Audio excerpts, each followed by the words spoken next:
రాష్ట్ర మంత్రుల మధ్య కోఆర్డినేషన్ గ్యాప్ ఉందా అంటే అవుననే వార్తలే వస్తున్నాయి. ఏ శాఖలో సమస్య ఉంటే ఆ శాఖ మంత్రి స్పందించాలా? ఆ సమస్యతో ప్రభుత్వం ఇరకాటంలో పడ్డ ఇతర మంత్రులు పట్టించుకోవడం లేదా? నాకేం సంబంధం అన్నట్టుగా మంత్రులు ఉంటున్నారా? ఇంతకీ మంత్రుల తీరుపై జరుగుతున్న చర్చ ఏంటి? ఈ కథనంలో చూద్దాం.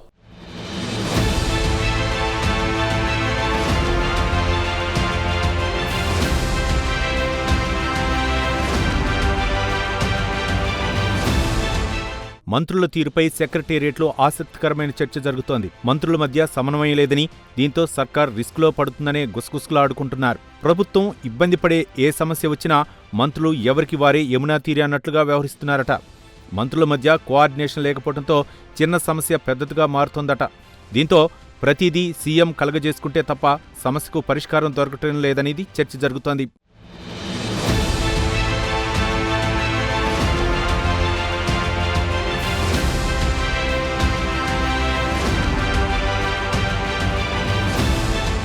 ఇక తెలంగాణ రాష్ట్రంలో కాంగ్రెస్ ప్రభుత్వం ఏర్పడి దాదాపు 20 నెలలు గడుస్తోంది. ప్రభుత్వం ఇబ్బంది పడే ఏ అంశం వచ్చినా నాకెందుకులే అంటూ మంత్రులు వెళ్తున్నారట.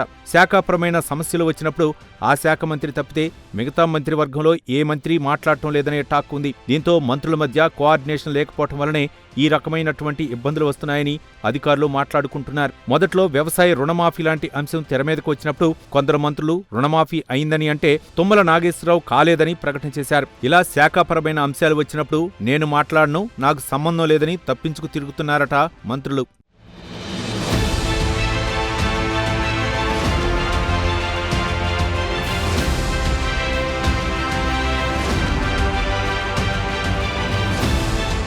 తాజాగా యూరియా విషయంలో తెలంగాణ రాష్ట్ర వ్యాప్తంగా రైతు వేదికల వద్ద, యూరియా కేంద్రాల వద్ద రైతులు పెద్ద ఎత్తున ఆందోళన చేస్తున్నారు. మరోవైపు ఈ సమస్యకు సగం కారణమైన కేంద్ర ప్రభుత్వంపై విపక్షాలు ప్రభుత్వాన్ని విమర్శలు చేస్తుంటే ప్రతిపక్షాలపై మంత్రులు కౌంటర్ అటాక్ చేయలేదు. వ్యవసాయ శాఖకు సంబంధించిన అంశం కాబట్టి మాకేం సంబంధం అన్నట్లుగానే మిగతా మంత్రులు వ్యవహరించారని చర్చ అటు అధికార పార్టీలో, ఇటు సెక్రటేరియట్ వర్గాల్లో వినిపిస్తోంది. ప్రస్తుతం ప్రైవేట్ కాలేజీల అంశంలో సైతం కాలేజీల బంద్ వరకు వచ్చినా మంత్రులు పెదవి విప్పటం లేదు.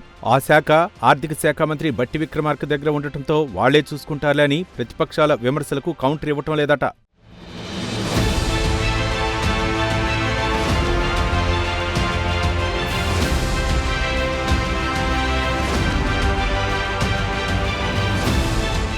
ఇక ఏకంగా ముఖ్యమంత్రిపై ప్రతిపక్షాలు తీవ్రస్థాయిలో విమర్శలు చేసినా పట్టించుకోవడం లేదని చర్చ అటు పార్టీ వర్గాల్లో, ఇటు అధికార వర్గాల్లో ఉందట. ఇక దీనిపై 1-2 సార్లు సీఎం కార్యాలయం నుంచి మంత్రులకు సమాచారం వెళ్లినప్పటికీ వాళ్ల నుంచి పూర్తిస్థాయి మద్దతు ఉండటం లేదని చర్చ సెక్రటేరియట్ వర్గాల్లో ఉంది. ఇలా ఎవరికి వారు పొలిటికల్ గా శాఖ ఏదైనా సరే అనుకోని ప్రతిపక్షాలకు కౌంటర్ ఇవ్వాలని కాంగ్రెస్ వర్గాలు కోరుతున్నాయి. లేకపోతే రానున్న రోజుల్లో సర్కార్కి ఇది పెద్ద సమస్యగా మారుతుందని కొందరి అభిప్రాయం. చూడాలి మరి మంత్రుల్లో ఇప్పటికైనా ఏదైనా మార్పు వస్తుందో చూడాలి.